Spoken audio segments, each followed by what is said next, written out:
Normally we have 3 ferries running here, which gives us the resources to offer a 10-minute frequency from both sides of the crossing.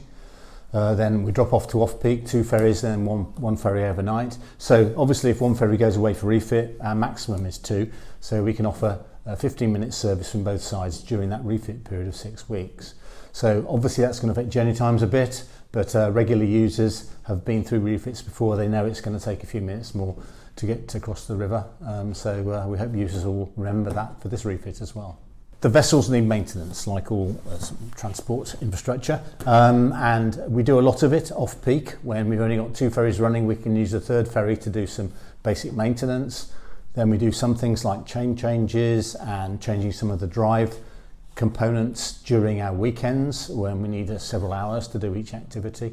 But some things have to be done in the dry, recoating the whole vessel, because paint coating can protect it from corrosion, but also our regulatory body, the Maritime and Coast Guard Agency, require us to have the vessel in dry dock every 5 years anyway to do their inspections. And we also choose to be in class, as they say, with Lloyd's Classification Society, which gives another level of assurance that the ferries are in good shape.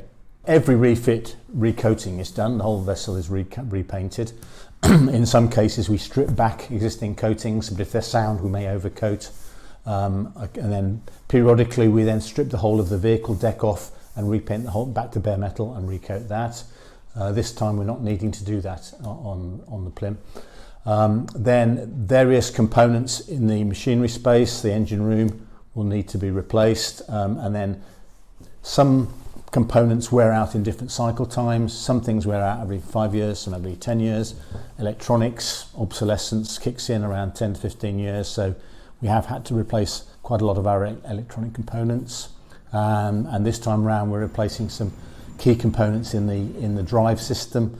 These are the couplings between the electric motors that drive the vessel and the big chain wheel that grips the chain and pulls the ferry across the river. This group of 3 refits, the tender was won by A&P Falmouth, so the ferry will be taken down to Falmouth for that work to be done.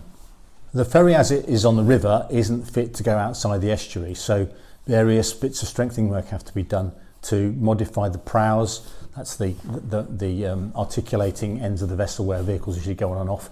They have to be raised and held up in a rigid position for the tow. We can only be towed in certain weather conditions, sea state 3 and low wind speed, but in the right circumstances the ferry tow takes about 6 hours. It's brought back with the same strengthening put on the prows, put on the chains, take all those strengthening elements off, then run up various systems on the ferry and do several trial crossings, check everything's working properly, and then go back into service. So the re-entry to service takes a few days, as well as the departure for the tow to the refit. The ferries are now 17 or 18 years old, so we're doing 1 or 2 things now for the first time, and so there's a level of risk involved in that, but a lot of planning goes into it. We're using very experienced suppliers and subcontractors to do the work, so we try to keep the risk to a minimum.